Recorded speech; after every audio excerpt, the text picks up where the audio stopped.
ಗೌರಿ ಹಬ್ಬದ ದಿನವೇ ಕಸದಲ್ಲಿ ಮನುಷ್ಯನ ಮೂಳೆಗಳು ಪತ್ತೆಯಾಗಿವೆ. ಕಸ ಸುರಿಯೋಕೆ ಬಂದ ಜನರಿಗೆ ಬಿಗ್ ಶಾಕ್ ಎದುರಾಯಿತು. ಜನರಲ್ಲಿ ಭಯ ಹುಟ್ಟಿಸಿದೆ ಮನುಷ್ಯನ ಮೂಳೆಗಳು. ಎಲೆಕ್ಟ್ರಾನಿಕ್ ಸಿಟಿ ಸಮೀಪದ ಗೋವಿಂದ ಶೆಟ್ಟಿ ಪಾಳ್ಯದಲ್ಲಿ ನಡೆದಿರುವಂಥ ಘಟನೆ ಇದು.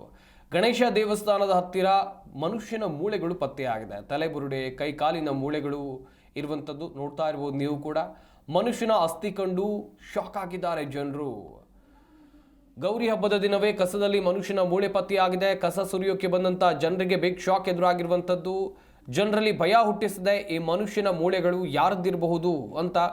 ಸದ್ಯ ಪೊಲೀಸರು ಕೂಡ ಈ ಸಂಬಂಧ ತನಿಖೆಯನ್ನು ಮಾಡ್ತಾ ಇದ್ದಾರೆ. ಎಲೆಕ್ಟ್ರಾನಿಕ್ ಸಿಟಿ ಸಮೀಪದ ಗೋವಿಂದ ಶೆಟ್ಟಿ ಪಾಳ್ಯದಲ್ಲಿ ನಡೆದಿರುವಂಥ ಘಟನೆ ಇದು. ಗಣೇಶ ದೇವಸ್ಥಾನದ ಹತ್ತಿರ ಪತ್ತೆಯಾಗಿವೆ ಮನುಷ್ಯನ ಮೂಳೆಗಳು. ತಲೆಬುರುಡೆ, ಕೈಕಾಲಿನ ಮೂಳೆಗಳು ಇವೆ. ಹಾಗೆಯೇ ಮನುಷ್ಯನ ಅಸ್ಥಿ ಕಂಡು ಜನರು ಕೂಡ ಶಾಕ್ಗೆ ಒಳಗಾಗಿದ್ದಾರೆ. ಕಸ ಸುರಿಯೋಕೆ ಬಂದಂಥ ಜನರಿಗೆ ಬಿಗ್ ಶಾಕ್ ಎದುರಾಗಿತ್ತು. ಈ ಘಟನೆ ನಡೆದಿರೋದು ಎಲೆಕ್ಟ್ರಾನಿಕ್ ಸಿಟಿಯ ಗೋವಿಂದ ಶೆಟ್ಟಿ ಪಾಳ್ಯದಲ್ಲಿ. ಬೆಳ್ಳಂಬೆಳಗ್ಗೆ ಕಸ ಸುರಿಯೋಕಂತೇಳಿ ಅಲ್ಲಿನ ಸ್ಥಳೀಯರು ಬಂದಿದ್ದಾರೆ. ಈ ಸಂದರ್ಭದಲ್ಲಿ ಮನುಷ್ಯನ ಮೂಳೆಗಳು ಕಸ ಬಿಸಾಕು ಜಾಗದಲ್ಲಿ ಇತ್ತು.